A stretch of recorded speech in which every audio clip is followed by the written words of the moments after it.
Hello, everybody. I'm back with another author for our Scars to Stars book that's launching on February 22nd.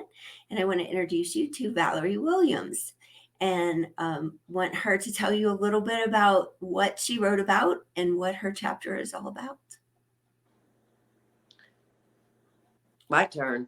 Yes. Okay. Well, I am Valerie Williams. I'm the president of an Optimist Club in Houston, and I own my own business for 20 plus years, and it's finally very successful as well. And my chapter is about a 30-year friendship that I enjoyed with a girl from my hometown. And the book in this chapter, it's revealing the ups and downs and the fun times and the not so fun times and how it all ended.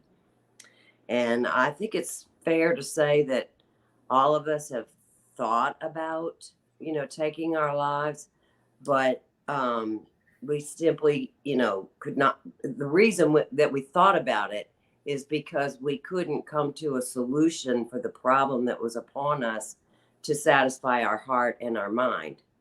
And so you just get to the point where you have no other, you feel like you have no other choice. But I'm going to tell you, it takes a very courageous person to actually go through with that, because thankfully I've never gotten that far down. I'm pretty far down, but not that far down. Anyway, I was 15 years old when I met this best friend of mine, and I'm going to call her my no matter what friend, because she was always there for me no matter what. We were joined at the hip for years and years and years. And like I said, 30 years later, um, she was also, no matter what, she was going to end her life. And no matter what I did, I couldn't seem to stop her.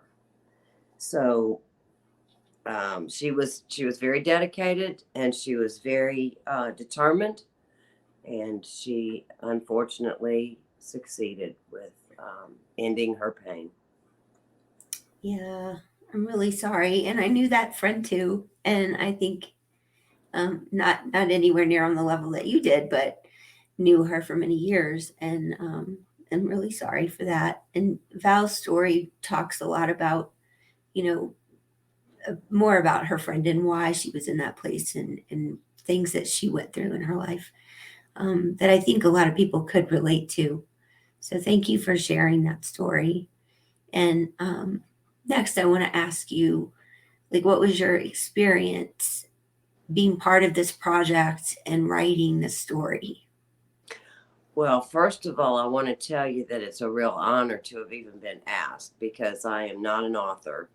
And I want to thank Dina and Demi for this opportunity, even though I had no idea what kind of impact it was going to have on my life. And I really and truly hope somebody somewhere out there does benefit from my chapter in this book.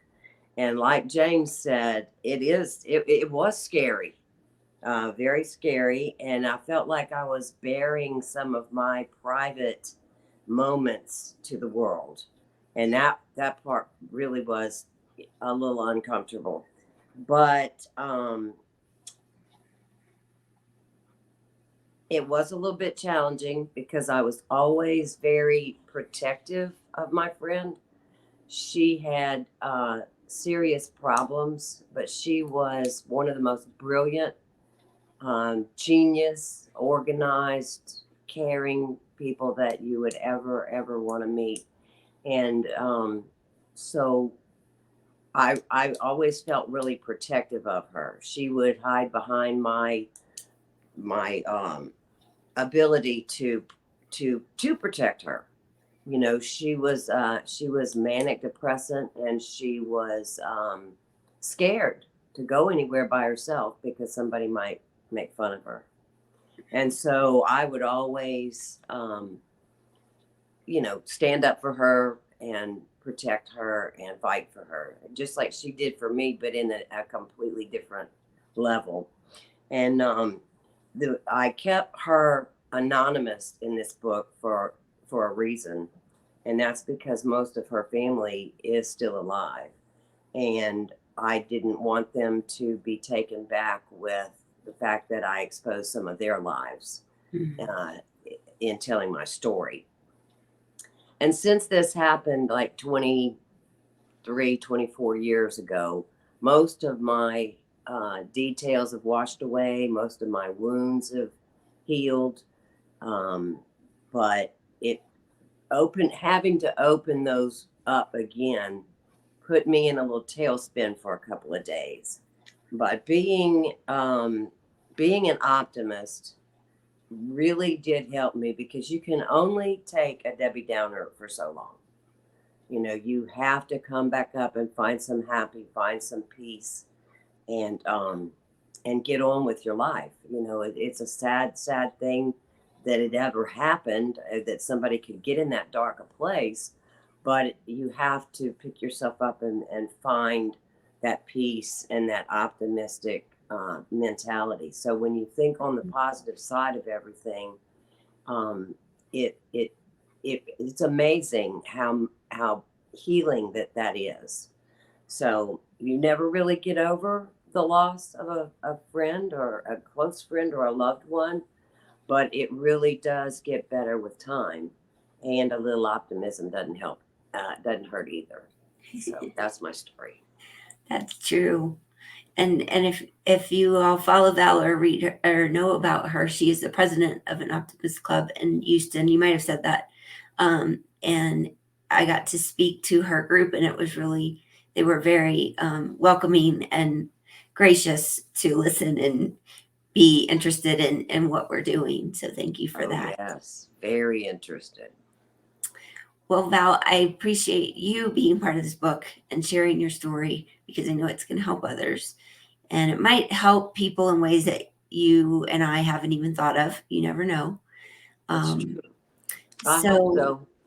yeah. Um, so, for everyone listening, we are going to have a virtual event book launch on February 22nd at 9 a.m. Mountain Standard Time. And it's going to be about 60 to 90 minutes. And it's going to be just getting to know the authors, learning a little more about the book, learning a little more about the foundation, where all the money is going to go from the book to help with suicide prevention. And we hope you can join us. So I'm going to put up a graphic now for you to see at the end of the video about that. And after this video processes, we will put a link below for the Eventbrite registration for the event. If you would like to join us, it's free. Just sign up. You just ask for your email and you can join us on February 22nd. So thank you all for listening, and we'll see you. Hope we see you on the 22nd. Thank you.